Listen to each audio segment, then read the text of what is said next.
네, 자, 우리 이번 시간은 로마 이탈리아 반도 통일 전쟁하고 표니 전쟁에 대해서 공부하도록 하겠습니다.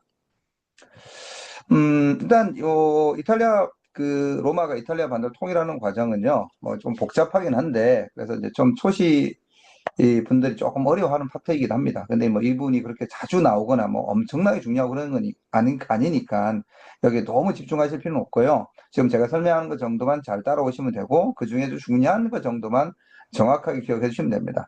일단 보시면 되게 뭐 전투들이 많으니까 굉장히 복잡한 것 같은데, 잘 보시면 한 네 개 정도 정리가 됩니다. 하나는 뭐냐면, 여기 지금 로마 주도로 카시아누스 조약, 요 조약은 그렇게 중요한 건 아닙니다. 카시아누스 조약이라는 게 체결되고, 잠깐만요. 카시아누스 조약이라는 게 체결되고, 그리고 그것에 의해서 이제 라틴 동맹이, 요건 기억해야죠. 라틴 동맹이 이제 결성되는 겁니다. 요 라틴 동맹이 얼마쯤 가느냐? 여기 보시는 것처럼, 이제 라틴 동맹 정유적 전쟁에서는 340년까지, 그러니까 한 150년 정도 진행되는 거죠. 요 두 개가 이제 하나가 되는 거죠. 요 두 개가, 마음이 삐뚤니, 이게 지금 이것도 자꾸 삐뚤어지네요. 죄송합니다. 이렇게 해서 이렇게 해가지고 요게 첫 번째 내용이죠. 요게 첫 번째 내용이고 그 안에 요 안에서 이제 무슨 일이 있었냐면 이 사비니 좀 설명드렸는데 사비니족 정복 그 다음에 이제 베이 정복하는 거 그 다음에 이제 갈리아조 쳐들어오는 요게 이제 두 번째 내용인데 요거는 뭐 그렇게까지 신경 안 쓰셔야 됩니다. 그런 게 있다라고 듣고 지나가시면 되고요. 그 다음에 이제 우리가 좀 중요하게 생각해야 될 게 이제 요 삼림 전쟁은 조금 신경 쓰셔야 됩니다. 삼림 전쟁 세 번째죠. 삼년 전쟁은 조금 신경을 좀 쓰셔야 되고요. 산림죠. 그리고 3년 전쟁과 연장선상에서 같은 전쟁은 아니지만 같은 연장선상에서 8M2까지 이렇게 있습니다. 연장 같이 그냥 묶어 삽시다. 그리고 마지막으로 네 번째 그 유명한 이제 동맹시 전쟁이 있는 거죠. 그래서 나중에 공부를 하시다 보면 뭐가 하고 뭐 헷갈리냐면 지금 얘가 일본으로 있었던 라틴 동맹, 로마가 주변에 있었던 라틴족과 연합을 해서 동맹을 맺어서 이제 팽창을 하고 이 과정에서 이제 갈등이 생겨서 동맹시하고 라틴 동맹하고 로마 싸운 요거 하고요. 그 다음에 요거 이제 기원전 1세기죠. 예, 특히 이제 이 포에니 전쟁 이후에 있었던 일인데 이 포에니 전쟁 진행 과정에서 로마의 동맹 도시들이 로마 편으로 열심히 잘 싸웠는데 별로 이제 기브앤테이크가 없으니까 여기에 이제 좀 열받은 동맹 도시들이 로마와 싸우는 동맹 전쟁이 성격이 좀 비슷하기 때문에 나중에 굉장히 헷갈립니다. 시기적으로는 거의 이제 400년 이상 차이가 나지만 시기적으로 400년 이상 혹은 뭐 300년 이상 차이가 나지만 내용적으로 좀 헷갈리는 부분이 있습니다. 그것만 조금 조심하시면 됩니다. 자, 그래서 자, 다시 한번 볼까요? 일단 요 1번은 그냥 그런 게 있다 정도만 기억하시면 됩니다. 조금 전에 말씀드린 것처럼 카시아누스 조약이라는 걸 맺어서 라틴 동맹이 결성되었고 그리고 이제 이 라틴 동맹이 왜냐하면 로마라는 도시 자체가 인구가 그렇게 많지 않지 않습니까? 아무리 이 사람들이 싸움을 잘하더라도 그러니까 결국 주변 도시들과 동맹을 통해서 이 로마 그리고 로마와 라틴족의 연합에 의해서 이제 로마가 발전해 나가는 거죠. 그 과정이 있었던 거고요. 그 사이에 이제 사비니족 있습니다. 사비니족. 조심해야 될 게 사비니족하고 여기는 삼리움하고 참 되게 헷갈려요. 사비니족은 로마가 있으면 로마 바로 옆에 붙어 있었다고 보시면 돼요. 로마 바로 옆에 이렇게 붙어 있었다고 보시면 되고요. 사비니족은 좀 떨어져 있습니다. 여기 지도에 나와 있는 거 사비니족은 좀 떨어져 있습니다. 사비니족은 이렇게 이제 삼리움족은 이렇게 좀 떨어져 있습니다. 이게 좀 구분해 주시면 되고요. 그래서 사비니족은 우리가 이제 여러분들 뭐 인터넷에 많이 나오는 사비니족 여인의 약탈, 뭐 겁탈 이렇게 해가지고 나오는 것처럼 로마가 이제 인구가 부족하니까 이 사비니족 여인들을 이제 축제에 불러가지고 잠자리를 같이 해서 애를 낳게 하고 이런 식으로 인구를 늘려가는 과정. 이런 것들이 이제 사비니족의 이야기고요.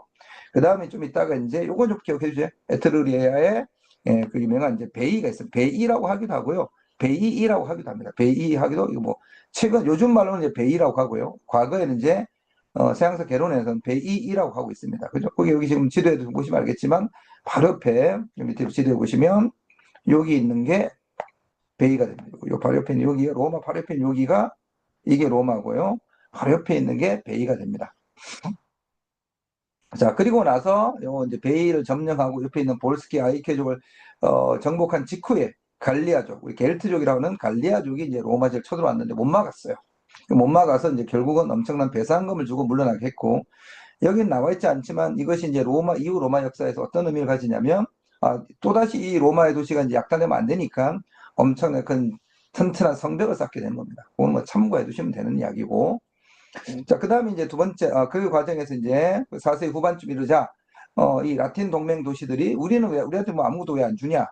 라고 이제 갈등이 생기고 결국 이제 전쟁이 벌어지게 되는 거죠. 자, 근데 이 전쟁이 누가 이겼다? 당연히 이제 로마가 승리하면서 라틴 동맹들이 해체되게 됩니다. 그래서 동맹을 맺은 지 150년 만에 해체되게 된다는 거 참고해 두시고요.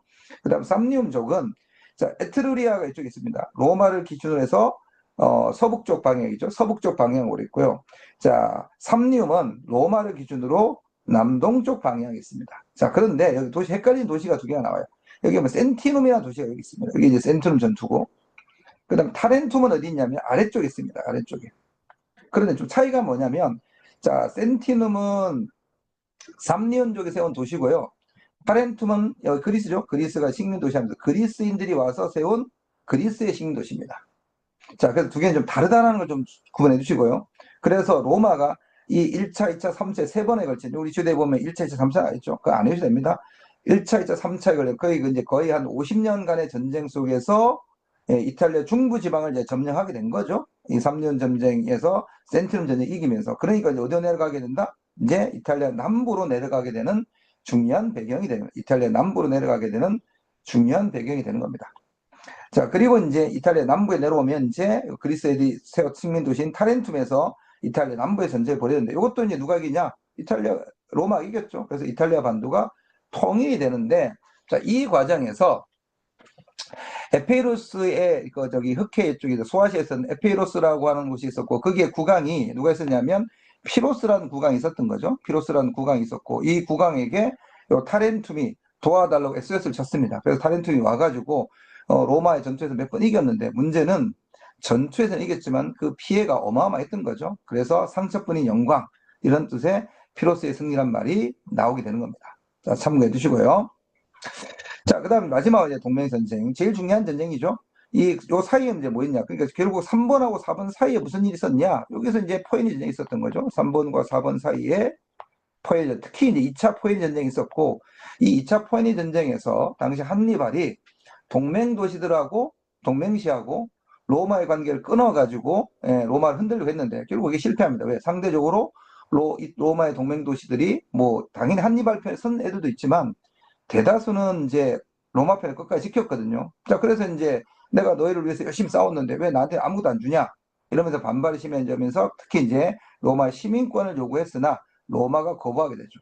이건 제가 이제 개념 수업 시간에도 그 가이우스 형제, 크락스 형제죠. 가이우스 크락스가 이제 그 시민권 배분하려고 했던 거, 그 전후화의 사건하고도 다 관련이 있습니다. 그게 실패하고 몇 번 더 그런 일이 있었는데 결국 이게 실패하자 더 이상 민주적 방법, 이성적 방법으로는 동맹 도시들이 이제 자신들의 이제 그 로마 시민권을 확보할 수 없다고 생각하니까 결국 이제 이탈리아라는 국명을, 이탈리아 좀 기억해줘.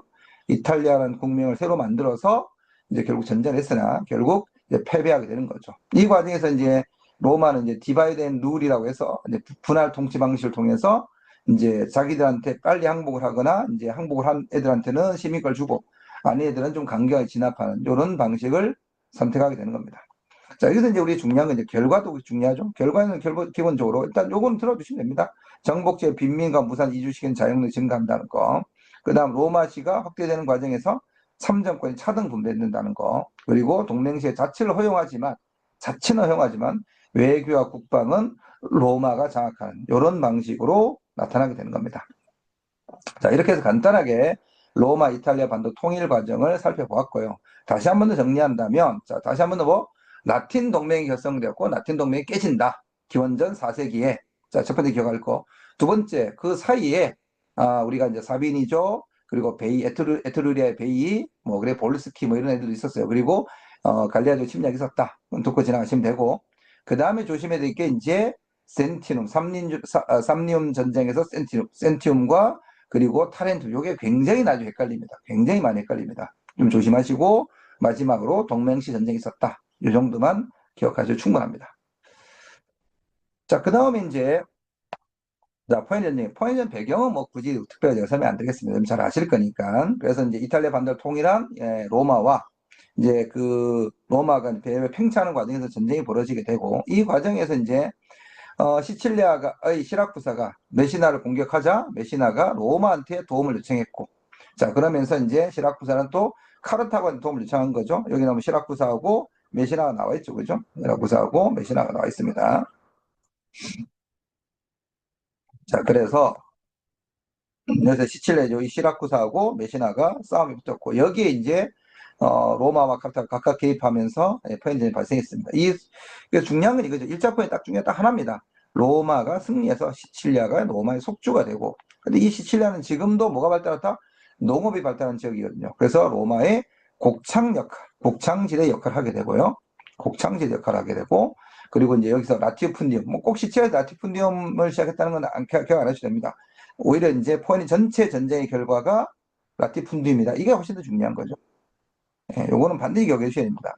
시칠리아하고 꼭 스타트했던 건지 모르셔더라도, 자, 1차 포에니 전쟁 이후에 로마 공화정 말기에 대토지 소유주의 발달했다고 여러분 굉장히 잘 아실 겁니다. 그거만 좀 조심하시면 되고요.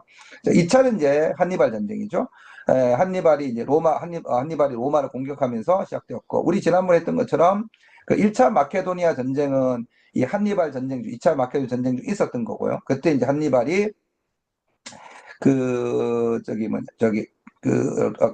그리스 애들이 그리스 애들이 이제 마케도니아 쪽에서 한니발 도와줬기 때문에 여기서 이제 분노하게 되는 거고, 그리고 이제 2차 마케도니아 전쟁은 한니발전이 끝난 이후에 이제 공격을 하게 되는 거죠, 로마가.